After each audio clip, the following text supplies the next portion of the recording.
So we look back at last season. At this stage, Liverpool had 28 points, a 5-point lead. Why do you think they haven't maintained that this season? I think there's definitely more than one reason. I think there's a few. That's been spoken about quite a lot. I think if you start at the top end of the pitch and look at what Mo Salah did last season, was one of the greatest seasons we've ever seen from an individual player in the Premier League. He was never going to have a season like that again. And I think that's one of the reasons why Liverpool loaded up at the top end of the pitch as well, maybe to spread that load. I think in terms of Liverpool bringing players in, the number of players they brought in, now I felt last season they needed to bring 7 players in. And the reason being, even though they were the champions, there was probably 5 or 6 players in the squad, not so much in the team, but in the squad, who the manager didn't really trust. And he moved those players on and he's replaced them. But when he's replaced those players, a lot of those players become first choice players, not the backup players to the players they replaced. So I think what's happened is a lot of new players have come in at once. They haven't all hit the ground running. And then it's sort of been that sort of, familiarity between the players hasn't quite been there, that consistency as well. And I think with hindsight, looking back, I think the manager might think he maybe not bought too many players, but maybe blooded too many players together at the same time at the start of the season. I'll come back to the transfer business in just a moment, but I wanted to talk about that chat that you had with Slot, the Friday night football Bournemouth game. You also spoke about this kind of basketball style of play. Have you seen changes since that game? Yeah, I think there has been changes, and I think on the back of Liverpool going back to a little bit more like the team of last season in terms of personnel. There was a lot more control last season. The big thing for me that stood out, what Slot brought to Liverpool and added onto what Jurgen had the season before, was that bit more control. And I think that was why Liverpool won the league last season, because they were the best attacking team in the league on the back of Mo Salah's season, but also defensively. For the first 3 quarters of the season, they were as good as Arsenal defensively, and then they tailed off a little bit when the league was won. But this season, defensively, it hasn't been right, and that was something that worried me a little bit before the league started. The Community Shield against Crystal Palace, there was a game against AC Milan in pre-season, and it didn't feel like the Liverpool we'd seen last season. Now, I think a lot of that is to do with almost every player the manager's bought is an attacking player, and that's even including fullbacks. So I think that gives you a little snapshot of maybe the reasons why. And obviously it is still early days in the season. Some people are writing their title hopes off already. Realistically, do you see it that way? Do you think their title hopes are over? And what do you think that gap would need to be come Christmas for them to be in this title race?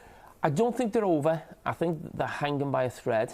And the reason I say that is that I think Liverpool may still have a little bit more pain between now and January. Because, as I said, there's still new players getting used to each other, getting used to the Premier League as well. But I do think Liverpool will improve a lot in the second half of the season, because I do think the players they bought are top players. I don't look at the players they bought and I'm scratching my head thinking, why have they bought them? I do think they've brought quality in. It's just about getting the right sort of dynamics in the team and the right team to play with each other that suits each other's strengths. And I think if Liverpool could be in a situation where they were maybe 5 or 6 points behind, I think the leaders would be Arsenal, who look the best team in the league right now. I think second half of the season, Liverpool could put real pressure on that team, because they haven't won the Premier League before. Liverpool have, Manchester City have as well, and that'll be playing on Arsenal's minds second half of the season. So, yeah, I think they'll need to be, as I said, 5 or 6 points. If it starts getting closer to 10, I think that's too much, because Arsenal are a fantastic team. And we know that Liverpool haven't retained the title since the 80s. Do you think maybe the expectations were too high this season, thinking, oh, we won it last year, we can do it again this year? No, I don't think so. I think the idea and the reason why there's a little bit of disappointment and maybe pressure around Liverpool is because Liverpool won the league comfortably last season, and then they went and spent a lot of money on quality players. So I think the feeling probably around Liverpool and the supporters was, we've won the league, this could be an era of domination. Maybe you win the league 3 times in 5 years, something along those type of lines.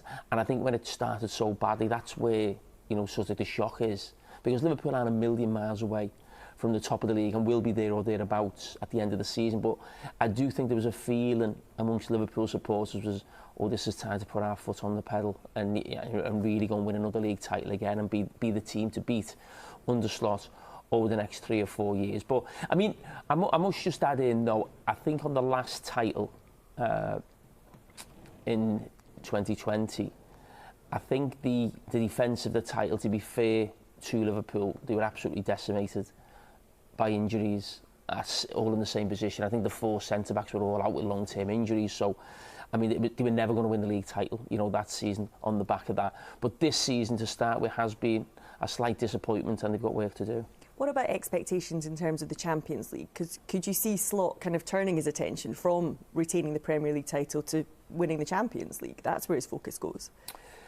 Yes, I think Slot has a little obsession with the Champions League. He speaks about Paris Saint-Germain a lot last season on the back of losing them. He speaks so well of them. He almost admired losing to that team, and that the fact that they went on to win the tournament and the way they won it, the way they played in the final.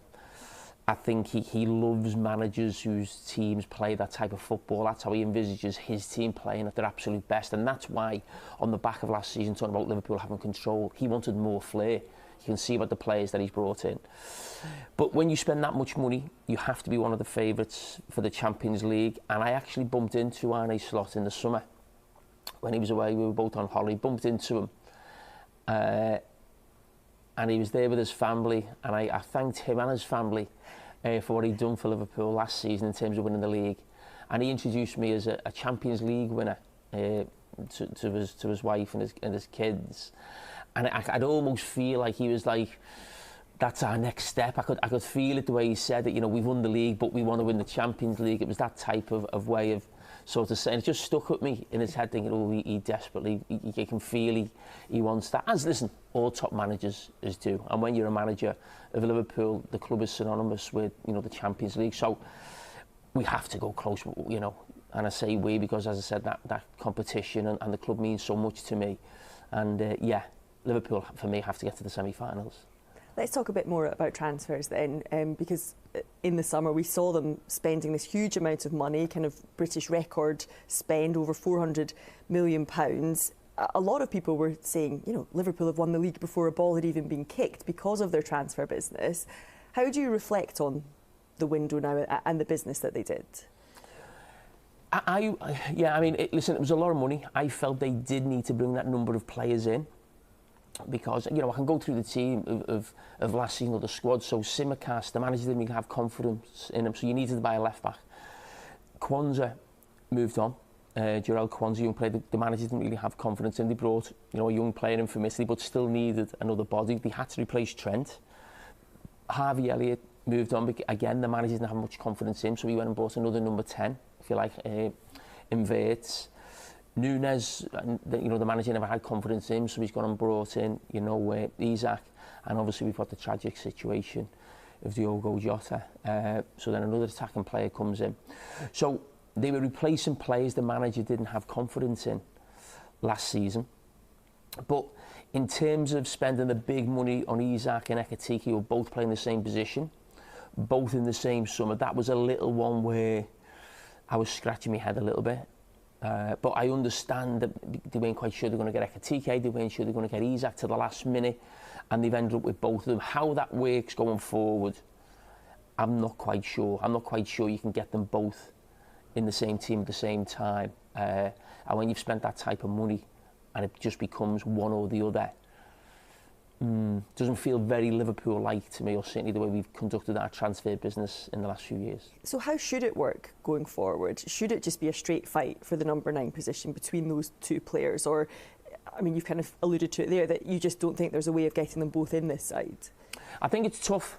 I think it's tough to who does play with two strikers. You look at Manchester City with Erling Haaland. They had another striker, Alvarez, who was a World Cup winner. What is one of the best strikers in the world? It didn't work. They had to sell him to Atletico Madrid in the end.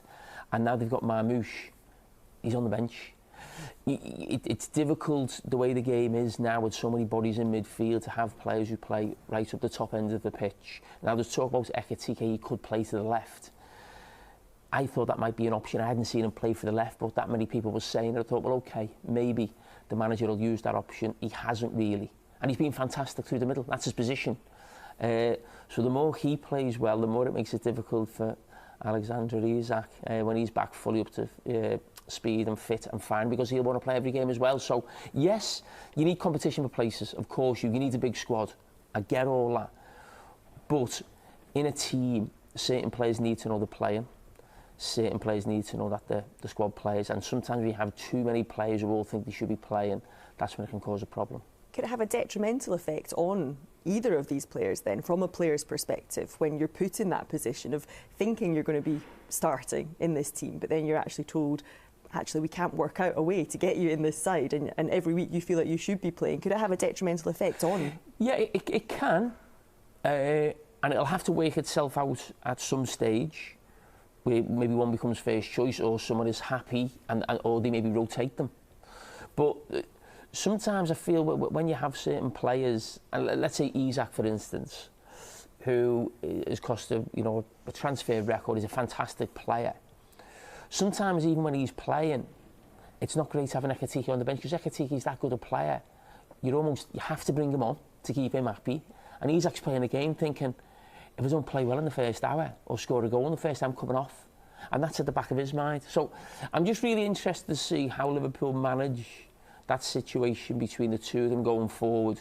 I don't think it's a problem in the next few weeks, but over sort of the next 18 months, who actually becomes Liverpool's first choice striker, and does the other one accept being, a backup to the other one, or play when they're injured, and that type of situation. So, but that's what the manager gets paid a few quid for. Yeah. But it's almost like he's created a bit of an unnecessary problem that they maybe didn't have to deal with, and it could cause Liverpool more harm than good. Do you see it like that? Well, listen, you've got quality players, but I'm not sure you can say that, but it'll definitely give the manager food for thought. I think it's probably a little bit easier if you sign a striker for half the money of Isak, like to leave him on the bench, or he's not as big a name. We know that.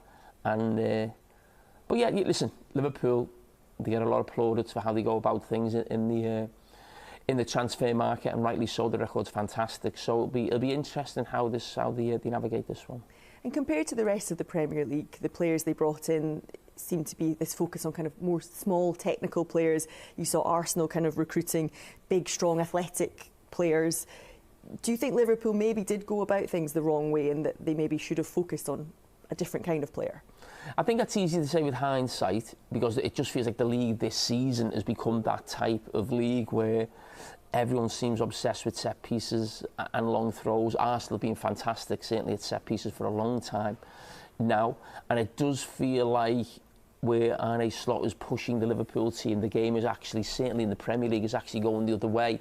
And I do think that was one of the reasons why Liverpool have been caught out in these early weeks in the season, whether it's just a trend or it's here, for a few seasons. But I think we should never forget set pieces, physicality, strength has always been a big part of the Premier League, and you've always had to have an element of that in your squad. And I do think Liverpool are a little bit short in that area, and that's why I think they will find it tough to win the Premier League this season. What about Florian Wirtz? Because obviously big money signing. Do you see him as a player? Do you have confidence that he will prove his worth as a player that cost over £100 million? I think he's a quality player.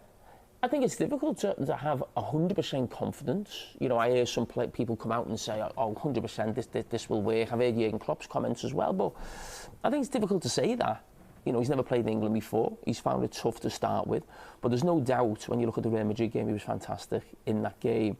I just think the idea was for him to maybe play more centrally as part of that midfield three. I'm not quite sure that is right for him right now, especially in the Premier League, where there's always 6, 7, maybe 8 bodies in that area of the pitch every week. And I think maybe just playing to a wide area maybe suit him, maybe a little bit more space there as well, less hustle and bustle. And when you think of some of the players who Manchester City have had over the years, in terms of like a David Silva, Bernardo Silva, even like a Phil Foden, a lot of the time they play wide and then they come central. So I actually think, looking at the makeup of the team, in the last few weeks, and where Florian Wirtz has had his best games, they have been in wide positions, coming then centrally late. So I think that's the best place for him right now. And eventually, you know, the situation in terms of the number 10 position may become vacant, it may be there for him, and he may flourish, but now I think he's better off in those positions for now. People make comparisons to previous players. Is he a bit like a new Philippe Coutinho? Do you see him a bit like that? Yes, he's diminutive, like Philippe Coutinho, who was fantastic for Liverpool, and Philippe Coutinho was exactly what I've just mentioned before. At times he played centrally, at times he played wide, and yeah, as I said, he made a bit of a slow start to his Liverpool career, and then become arguably Liverpool's best player, hence why Barcelona pays so much money for him. But Liverpool, with that type of player, they haven't had that type of player too often, really, in the past. When you think of Liverpool winning the league under Jurgen Klopp, it was a very powerful team. But also, I should add, Philippe Coutinho didn't cost 120 or 115 million, whatever it is, so that price tag will weigh heavy as well. And we speak about this huge amount of money that they spent. Do they need to spend again in January? And if so, where do they need to look in January in terms of more incomings? Yeah, Liverpool need to spend in January. Yeah, they need to buy a centre-back. They should have bought a centre-back in the summer. They didn't, and then the one centre-back they did buy, Leone, a young Italian player, looked fantastic in the games that he played, a couple of Carabao Cup games. Unfortunately got an ACL injury, so we won't see him till next season. So, yeah, I mean, Liverpool are probably one injury away at centre-back from, I mean, really derailing the season, so they have to go to the market in January. What about the manager's contract situation? Because I think it runs until 2027. Lots of people anticipated an extension when they won the title. Is that a situation they need to look at now and get sorted now, or worth waiting? You see no kind of hurry to get a contract extension in place? I'm sure once they get the other side of Christmas, that'll be something they were looking at. I mean, the man won the league.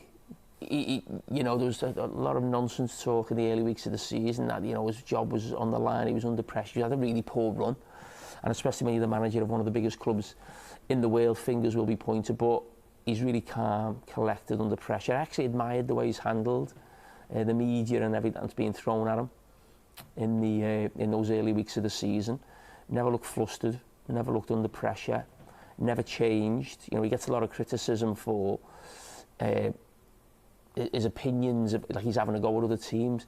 He's not. I think we've got to work out what this manager is. He's just very honest, and he'll tell you exactly what's happened in the game, good or bad. And people say when he says the opposition play long balls, oh, he can't say that. No, but that did happen in the game. He's telling you what happened in the game. And he did that very early on. I think his third game as a Liverpool manager was away at Old Trafford. And Liverpool went and won there.